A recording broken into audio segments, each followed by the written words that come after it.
and I thought someone was talking to me.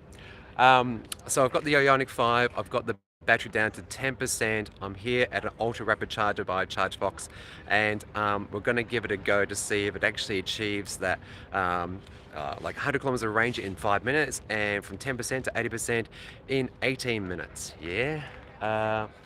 Fingers crossed it all works out, because I'm doing this for the review. So I've got the camera set up. I've done my intro for the segment. We're ready to charge. We're plugged in. We're all on like Donkey Kong here. As you can see, 10% down there. Don't know if you can see that. I am doing a blind look there. Good evening from Florida. Hello, Florida. Hey, hey. All right, so I've got to do a few things here, so bear with me because I'm shooting B-roll with the camera to get this. And oh, that's funny. It says return plug. We do not want to return the plug. All right, now where is it? I've got my card. Yep. And again, if ever you're in Australia, typically we don't have like RFID for payments, tap and pay. So you can get from different charging companies their own tap and pay card system, because you've got to have an account with them, of course. So get one of these. It's really awesome. Did need to move my car? No, I'm good, thanks.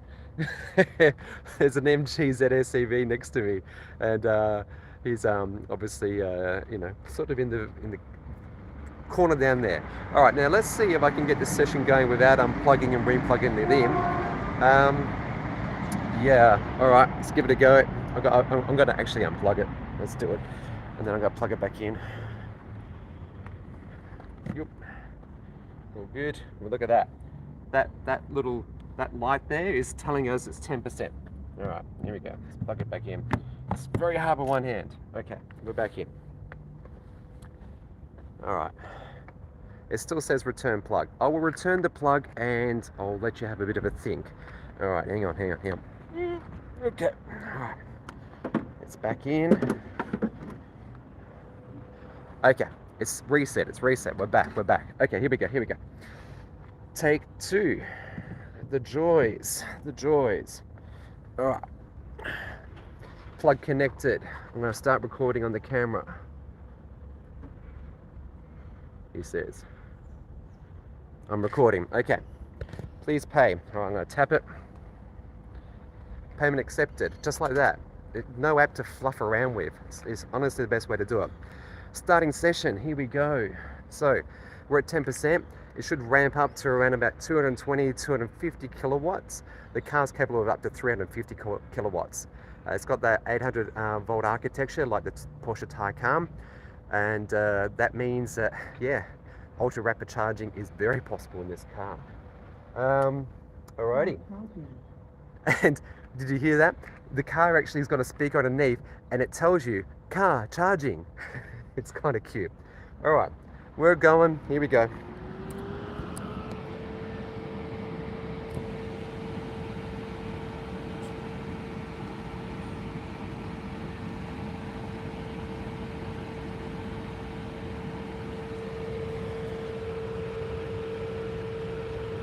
Oh, we're slowing down around 180. We're getting 180. We're not going to like 200-ish. Amps are good, 268 though. And the volts, 675. Okay, let's have a look. All right. Now, I appreciate there could be some really poor reflections and for you guys, and also I do know that sometimes these things are hard to see because of the polarization of these screens. All right, so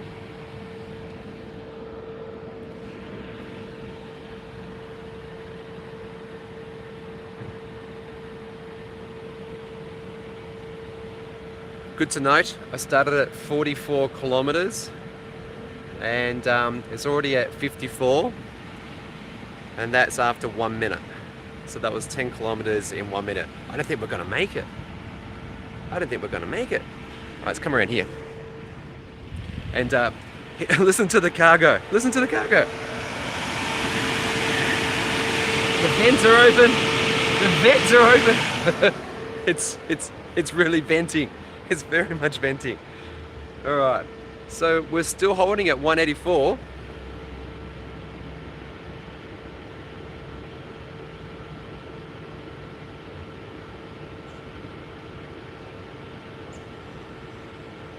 Oh, we got to 212. Maybe the battery was a little cold. I actually gave it a bit of stick to get here to get the battery down to that 10% because it's been stuck since yesterday. I just went to work and back at that 13, 14%. So I figured today I'll put it in sports mode and just, keep on doing this and, turn the regen down to like 1. All right, we're at 215 now. Ooh. Okay, we're rocking it. 308 amps. 700 volts. Yeah, okay. Now this is ultra rapid charging now. Okay, we're getting there. So appreciating the fact that if you got 400 versus 800, it's not double. Just know that. And if you're going to comment something like that, because I know there's some people out there who like to defend X car, whatever that X car might be. All right, we're at still 215. We're 3 minutes in.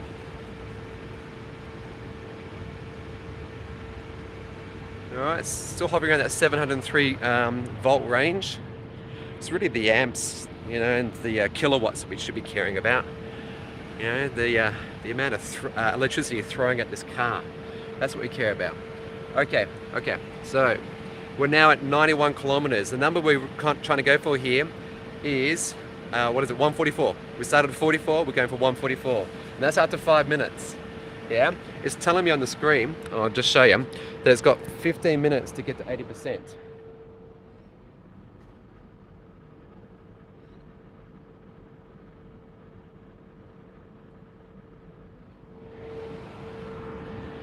Or 24 minutes to 90%, which I won't do.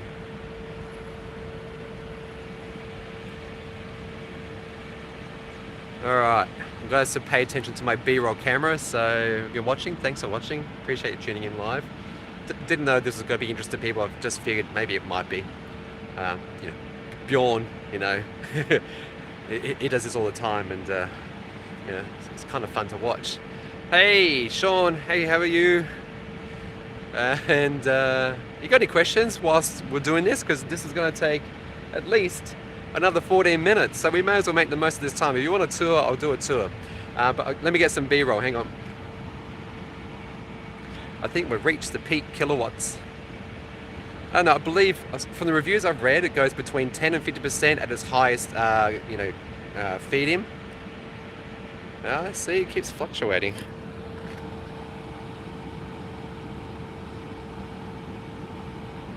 You can see that, right? If I flick the camera around, I've always found that this thing stops. So I'm not going to flick the camera around. Alright, B-roll. The joys of YouTube. Alright, there we go. Get that. So we're getting some B-roll now and saying tap and tap. There we go. So showing on the screen 218 kilowatts, the additional range. Ooh, hold the phone. We are at 5 minutes and we got to 132. 132. Here we go. Here we go.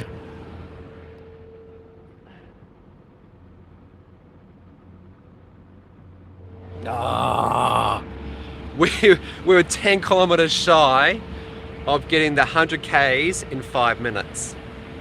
We got 90 Ks in 5 minutes. That's still pretty good. I'm impressed. Still not the claim thing though. So I think reflection is, or learning rather, is I could have warmed the battery up more, I think, to accept this charge better. Unlike Teslas, where you actually might set a supercharger location or some of the rapid charger locations, not all of them mind you, they start to warm the battery in preparation. This, I selected it as a destination and I got no message saying, oh hey, yeah, I'm going to warm the battery up ready for this charging session. Didn't do that. Alright, can I zoom in more?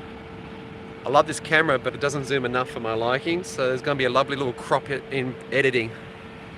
Alright, we're still at 220. Have you had many random strangers commenting about the car? Absolutely, Sean, I have. It is very striking. Everyone says, oh my gosh, that's beautiful. What is that? I'm like, it's a Hyundai. They're like, no. I'm like, yeah, it's a Hyundai. It is gorgeous. Like, all right, I'm just stop this B-roll. We're still getting around, I don't know, as much. I'm not going to show all this footage, so I'm just going to stop that recording. Still getting 220.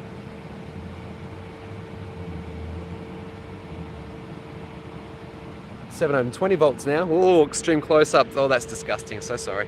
Anyway, yeah, the interior of this thing. Oh my gosh. Yeah, look at it.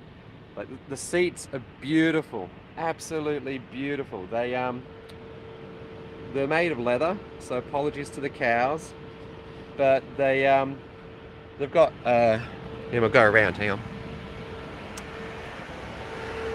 It's the first time I've seen those vents open. It's the guy next to me who, yeah. Yeah, hello. There we go. So we're at 45% by the way, and we are 8 minutes in. So that's actually pretty impressive, to be honest. It's a 73.6 kilowatt hour battery. What's usable, I'm not very sure. I'm getting about 17 kilowatt hours per 100 Ks myself. Its claimed consumption is actually 17.9. So the actual WLTP is 130 kilometers for the dual motor version, which is this one is. And I believe the single motor version is same size battery, and its range is only 450 kilometers, which is surprising because you've got another 110 kilograms of weight on the dual motor version. So I would have thought that, you know, it would be better. Anyway, the seats. Oh, these seats are gorgeous. So both are electric, and I believe the color they call this is ivory, and the blue is like a teal or something. It'll be in the final review. But the thing I like about this interior, and everyone comments on it who's seeing it for the first time, is that it's so luxurious, it's refined, it's actually like a luxury interior. And each time I get in it, I kid you not, I'm thinking of the Tesla Model X, and I put my foot on the brake expecting the door to close to me. It is that good. The ride is beautiful. The critics who say things like, you know, it could be better. The EV6 supposedly has got better suspension because it's been tuned for Australian conditions. I don't get that. I really don't. I find the actual ride and handling very nice. Comparatively speaking, definitely one of the better ones. Better than Model 3. We don't have the Y in Australia, so that'd be the real comparator. Because this is like a mid-size SUV. It's actually huge. It's actually really tall. It's only a few centimeters smaller than the Tesla Model Y. But it's actually got a 3-meter wheelbase, which is 11 centimeters longer, so you actually get more interior room here, which is a problem because yeah, I'll show you the boot in a moment, but I just want to show off the seat. You know, you've probably seen the videos, right, where they do their thing. So if you press and hold this for half a second, then you press it again, and yes, I know there's enough space there. Whoops, I wasn't fast enough. Oh, here we go.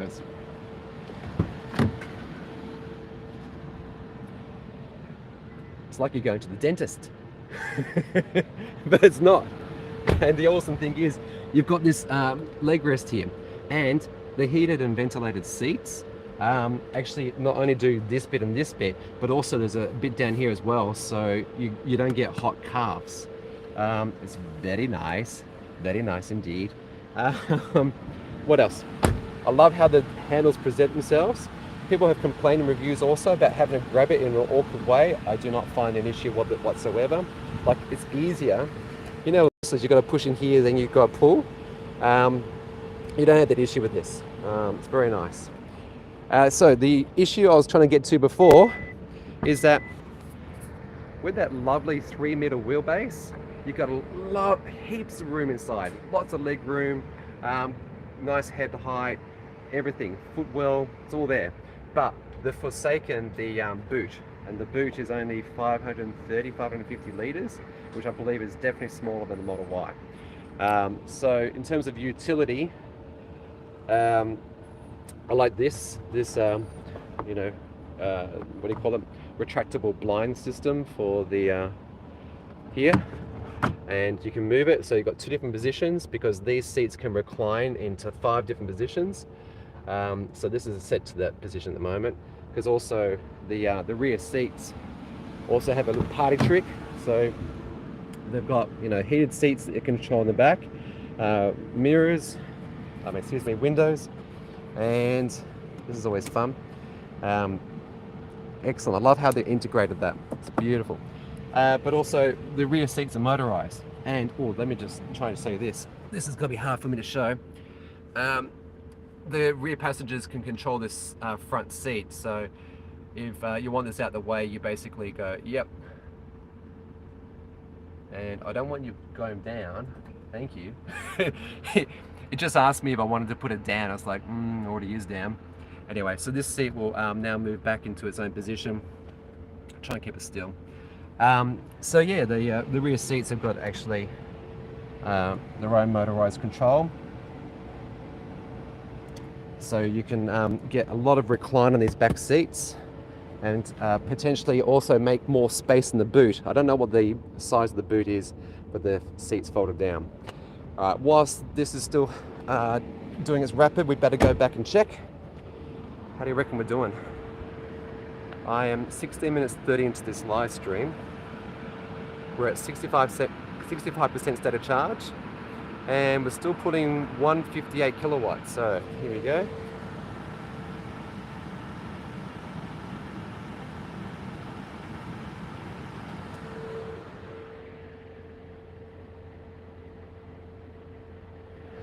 So we've added more than 230 Ks in this session here. So I'm going to get some more B-roll.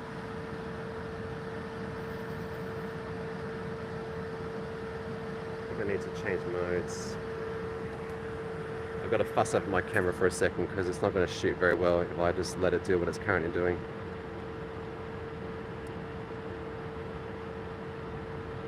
All right.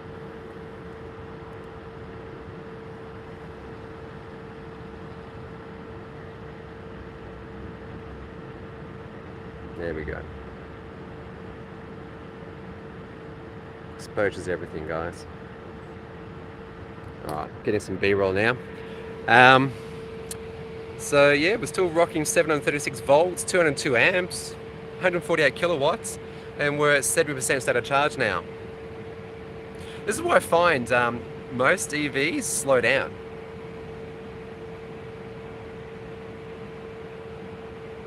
It's a bit more headroom, I reckon, left in this EV. So 73.6 watts usable. Maybe they're actually got it down to 70 kilowatts of usable. 70 kilowatt hours, sorry. So we're at 71% already. I just talked for 1 second and it's already gone up 2%. Alright, there's that. Turn it around. Ooh. Just gonna make sure it looks okay.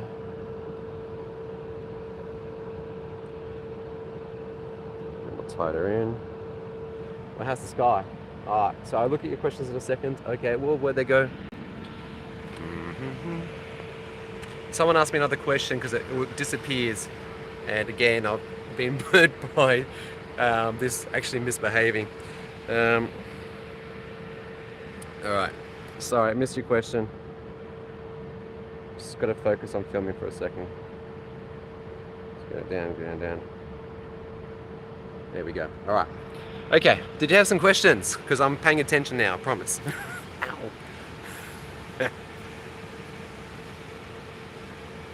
Where are we at? We're at 16 minutes. So 18 minutes. Okay, here we go. I read 10 7. Yeah, I agree, Tony. And how's the infotainment system? It's fine. It's good. It's the stuff that I think they've got on all of the Hyundais and Konas at the moment. Hyundai and Kias at the moment. So you've got Apple CarPlay and Android Auto, which it does obviously very well. It's nice and it's touch sensitive and things like that. So what I'll do when this charging session is done, I'll wait till the 18 minutes and I'll stop the charge because I want to see what range we got in the 18 minutes. It's about the 18 minutes claim time. That makes the video. It makes it interesting. So the infotainment system is good.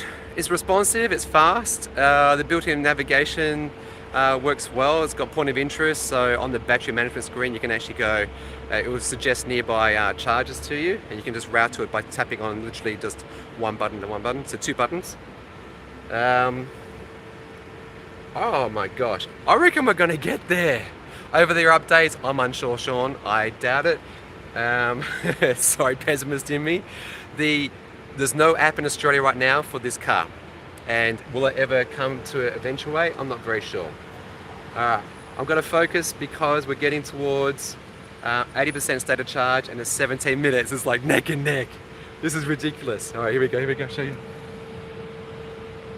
Alright, did I start recording? I'm recording. Whoa, this is so close. Nice.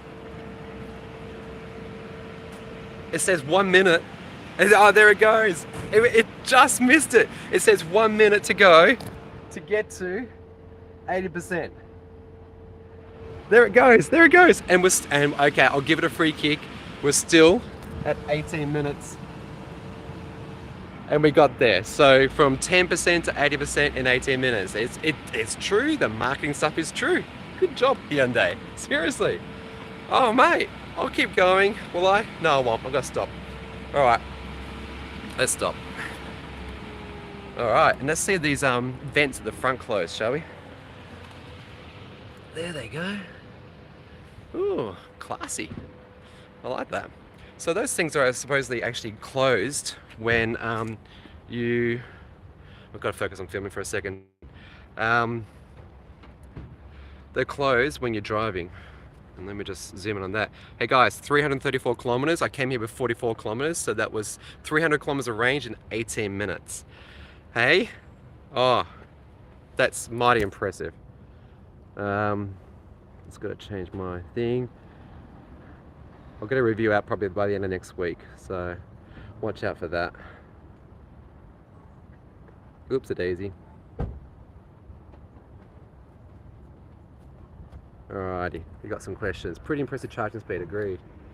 Definitely. Very impressed. Alright, got enough B-roll with that one. Alright, so what was the question? It was around the infotainment system. Alright, let's get inside and I'll try and show you. The car's charging, so it's got a message saying, hey. Alright, here we go. So here it is, the infotainment system. So you got your EV stuff, so it tells you, what your state of charge is, if you have the aircon on versus off. Oh, and by the way, that efficiency I spoke about before was actually with aircon on. It actually tells you, its consumption. It tells you its consumption with aircon on. And I know that some EVs actually just tell you about realistically what the driving range of the car is without actually the aircon equated into it. Struggling my words, I need another coffee. So yeah, coming back here, you've got that's an injury I've got. It's a nasty looking finger now. So yeah, 334 kilometers with the aircon off, 343. That's in normal mode, okay? And a cool feature of this car is with the whatever mode you're in, you can actually choose your own color lights if you like to. So yes, that's a Bose stereo system and it rocks. It's got 8 speakers and a subwoofer in the boot. But if you change to sport, that changes to red. If you change to eco, it goes to green, and normal is blue. And at nighttime, it's beautiful. It is stunning because there's lights here, lights down here. It's very Mercedes-like. If you know the Mercedes, what they look like right now, that's what they're like. All right, so yeah, that's the EV menu. Here's a map. And it's responsive enough. Yeah. What else we got? Navigation menu, kind of superfluous. It's a bit of a duplication, I feel. Just trying to fill up the screen here. Phone. My phone's connected. I won't do that because I might actually show someone's phone number. Voice memo, a bit of a geeky thing. You can record up to 70 minutes of voice memos. You can make that a shortcut, by the way. This is one of the keys here. There's another shortcut key here, so you can press it and start doing a voice memo. I don't know why you would use that. Climate. Yep, climate control is nice. You've got duplicate controls down here. But these are touch, right? So they're not actual buttons. Like these are buttons. Yeah, obviously these are buttons, but this is touch. So there's no haptic feedback. And as much as I like HVAC hard control buttons, and also I like hard control buttons for volume, I feel this is kind of a miss because you've got climate control here. So if you've got it here, why do you need it here? So this probably should be your climate button. And when you press that, you go into your climate. That's just my suggestion. Because yeah, you've got a shortcut button here. Just use that one button. There's also another button over here that's a shortcut button. So they should, I reckon, just forego most of this. This is just busyness. Maybe just have the temperature up and down and keep the other climate stuff here. I don't know. That's just me. What else? I don't know. You've got DAB radio, AM, FM. I'll get a copyright strike if I'm not careful, so I'll just stop that. And yeah, you can configure the seats. I like this thingy. So the smart ventilation is that when the climate control, whatever this does, if it's going to heat the car or let's say cool the car in summer, the ventilated seats warming occurs as well. So right now, this will automatically put the ventilation of the seats into #1 position because that's what I've set it as, and it's beautiful. It works really well. And you know what Australian summers are like? You know, seats like in the Teslas. You know the whatever the vegan thingies. Very hot and sweaty. This not an issue whatsoever. Not an issue whatsoever. So yeah, look. I'm mighty impressed with this car, I gotta say. It's there's not the things I don't like are so nitty gritty, so minor. It's nothing. Can you save your personal settings? Yes, you can. Yes. Seat position? Yes, you can. My only gripe, once again, just like with the Kia e-Niro, is it doesn't retain the fact that, let's say, cruise control. You've always got to say, oh, I want to enable cruise control, then you can set your cruise control. And the other one is you need to also press lane keep assist in the centering thing. And also, it doesn't remember that you like iPedal. So it's got the one pedal driving system, which is awesome. It works brilliantly. Right up there with Tesla, to be honest. Yeah, that's a good benchmark. I think that's the benchmark to beat, and it's equal to that. But every time I get into the car, if I press park and I get out just to do something, I get back in and I haven't turned the car off, as soon as I put the car into drive or reverse, it's forgotten and it's gone back to level 3 regen. Bloody annoying. Very annoying. What else? The dislikes in this car is so small, and you'll get used to them. You would. I really would like to see over-the-air updates for this car. I'd like to see an app for this car. Charging network, I don't think it's going to be an issue, especially if Tesla opens it up in the near future. So yeah. Anyway, any more questions? Because again, if I tap the screen, it might do something silly. Vehicle to load, not synchronized to the vehicle to grid or home supply. No, definitely not. And no, the maintenance, I looked at this morning because I'm going to do my review today. I'm shooting the actual review. Roads, not what do you call it? Maintenance is like, you could do a 3-year plan, 4-year plan, or a 5-year plan. And the first 3 years were quite reasonable, about $200 a year. And then year 4 and 5 are quite expensive. It jumps to $1,400 and $1,600. So it works out to be about $330 a year, basically. And I think that's because they're going to change the coolants in year 4. That's my guess. IONIQ 5 or Kia EV6. I prefer the look of the EV6, but this is just stunning. But I haven't been inside the EV6. I've only seen the outside of it, so I'll reserve judgment on that. Lots of space in this car, lots to like, and it's very, again, it's just premium. It really is. It's a very sophisticated car, and people who don't know EVs, or just anyone, they'll come and ask you. They go, "What is that? It's amazing!" And it is. It really is. I think Hyundai's done a great job with this car. The looks, the design, the utility.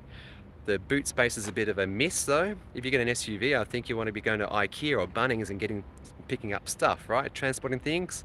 So the boot should have been larger perhaps, but that then meant they would have forsaken space inside the cabin.